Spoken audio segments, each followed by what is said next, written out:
شلونكم أصدقائي؟ إن شاء الله زينين ومرتاحين.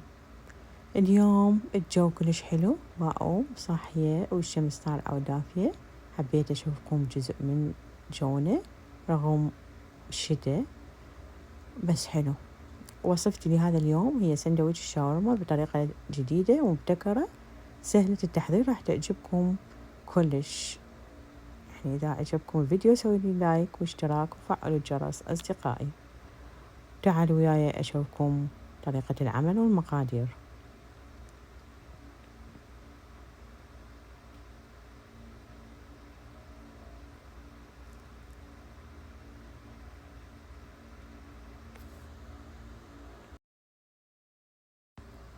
نحتاج كيلو، يعني مو كيلو، صدر دجاج واحد قطعته بهذا الشكل، واو مثل الأصابع. وطبعا نشيل الدهون من عنده زايدة. وهسه أشوفكم مش أحط له بهارات. التتبيلة مالته هي هنا، أنا حطيت بالبداية ملح، الملح حسب رغبتكم مش قد ما تريدون. وأحط له خل أو ليمون، هذا عصير ليمون من هذا الجاهز، أو تقدرون تحطون عصير ليمون فريش تقريبا نص كوب. وعندنا هذا فلفل أبيض ححط ملعقة كوب، هذا بهارات يعني باردة تكون. وعندي بهارات أيضا اسمها قص الدجاج، ححط خاشوقة تقريبا من عنده أو ملعقة طعام، يعطي نكهة كلش طيبة.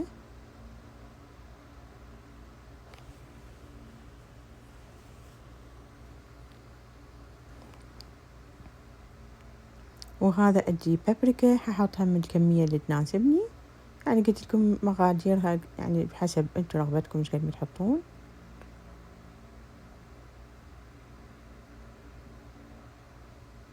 ونحتاج لبن أو زبادي نص كوب، وأنا ححط هذه الكمية كلها، لأن تقريبا بها نص كوب أو أكثر شوية، المهم تحطون هذا المقدار.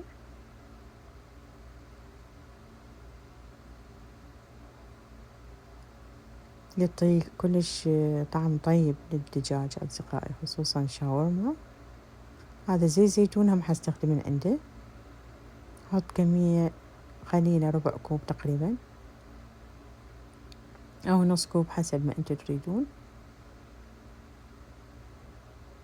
ونخلط كل زين، كل المواد مع بعض مع صدور الدجاج، تصير تتبيلة جيدة. تأكد إنه راحت كل جزء من الدجاج هاي التتبيلة. ونخليه تتبل تقريبا ساعة، نغطيه بهذا الشكل نتركه ساعة كاملة حتى ياخذ نكهة التتبيلة الصدور. نغطيه. هاي 7 ساعات جيت حطيت هاي التتبيلة، صفيتها من المي مالتها، حطيتها بالطاوة، حطيتها على الطباخ بمقلاة وعليت الطباخ حتى تستوي. هنا بدأت تستوي، ينشف المي مالته، خليه نقلبه إلى أن ياخذ لون وينشف، بحيث شوية ياخذ لون مال الحمص مال تنشيفه، ونطفيه خلاص. وأفضلون تقلبوه بس تتأكدون أخذ لون يعني مال.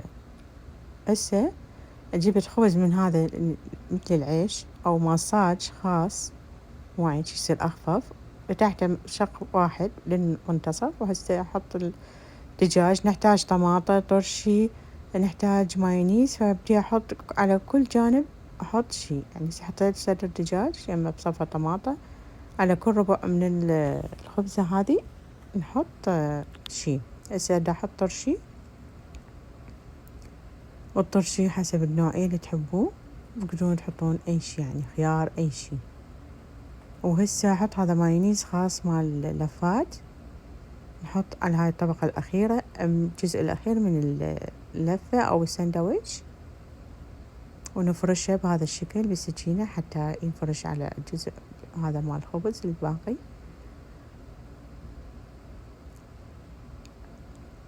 هسه حنبدي نلف بطريقة جديدة اللي هي كلش مبتكرة وحلوة.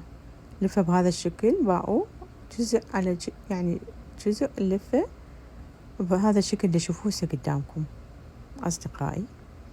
وتكبسون عليه، تضغطون عليها من تلفوها زين حتى لا تطلع الحشوة. وهسه وصلنا للفة الجزء الأخير، اضغطوا عليه كل زين، كبسوا يعني على الخبزة أو على اللفة السندويشة بهذا الشكل. وهسه راح أسويها بالطاوة على الطبخ. تعالوا وياي. بهذا الشكل صارت، واو شلون حلوة تخبل. هسه جبت هاي الطاوة اللي أسوي بيها، حطيتها هذا السبراي مثل الدهن، رشيت طبقة خفيفة على عمود أحط عليها الخبزة أسويها مثل الصاج، وشوية نص الطبقة هنا، وخلوها إلى أن تستوي على الجانبين، تقلبوها منا ومنا. وهذا شكلها النهائي. شوفوا شلون صارت تخبل. جربوها كلش راح تعجبكم، طريقة جدا طيبة تعطي نكهة للطعام وشكل كلش حلو. أتمنى عجبتكم وصفتي وطريقتي لهذا اليوم ونالت رضاكم أصدقائي، وجربوها كلش راح تعيدوها كل سنة، يعني تسووها كل فترة لأن جدا سهلة وسريعة طيبة. وتحياتي لكم أصدقائي، بسمكم العافية. تحياتي مع ألف ألف سلامة.